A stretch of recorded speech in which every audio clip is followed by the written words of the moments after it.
Mithila recording studio Janakpur Dham Nepal.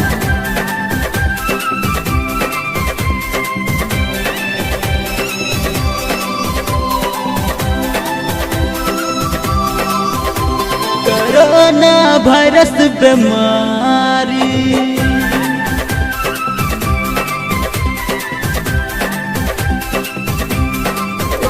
Corona virus बीमारी सबके सता देलक। बहुते आदमी के मारी शमशान पठा देलक। बहुते आदमी के मारी शमशान पठा देलक। कोरोना वायरस बीमारी सबके सता देलक। बहुते आदमी के मारी शमशान पठा देलक। बहुते आदमी के मारी शमशान पठा देलक।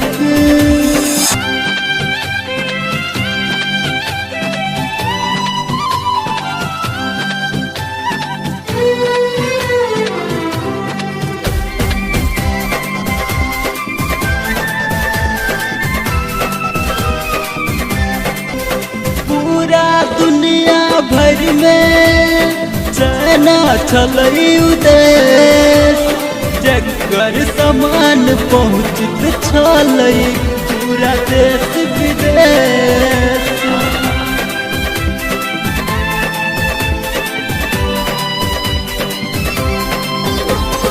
पूरा दुनिया भर में चना चलई उदेश जगर समान पहुँचित छलई पूरा देश विदेश।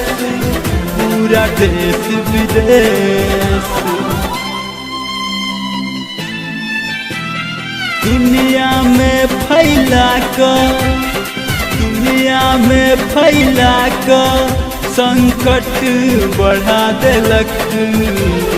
बहुते आदमी के मारी शमशान पठा देलक। बहुते आदमी के मारी शमशान पठा देलक।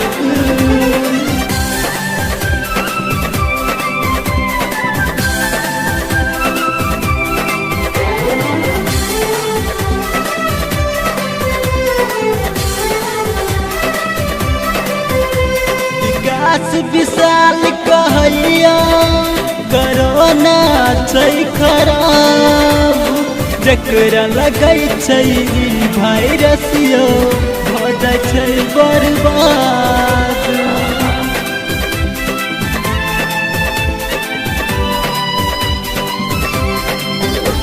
विकास विशाल कहैया कोरोना छै खराब जकरा लगै छै वायरस यो भऽ जाइ छै बर्बाद। भऽ जाइ छै बर्बाद। संजय गोविंदा के सेहो जयराम अभिराम के सेहो होश उड़ा देलक। बहुते आदमी के मारी शमशान पठा देलक। बहुते आदमी के मारी शमशान पठा देलक। कोरोना वायरस बीमारी सबके सता देलक। बहुते आदमी के मारी शमशान पठा देलक। बहुते आदमी के मारी शमशान पठा देलक।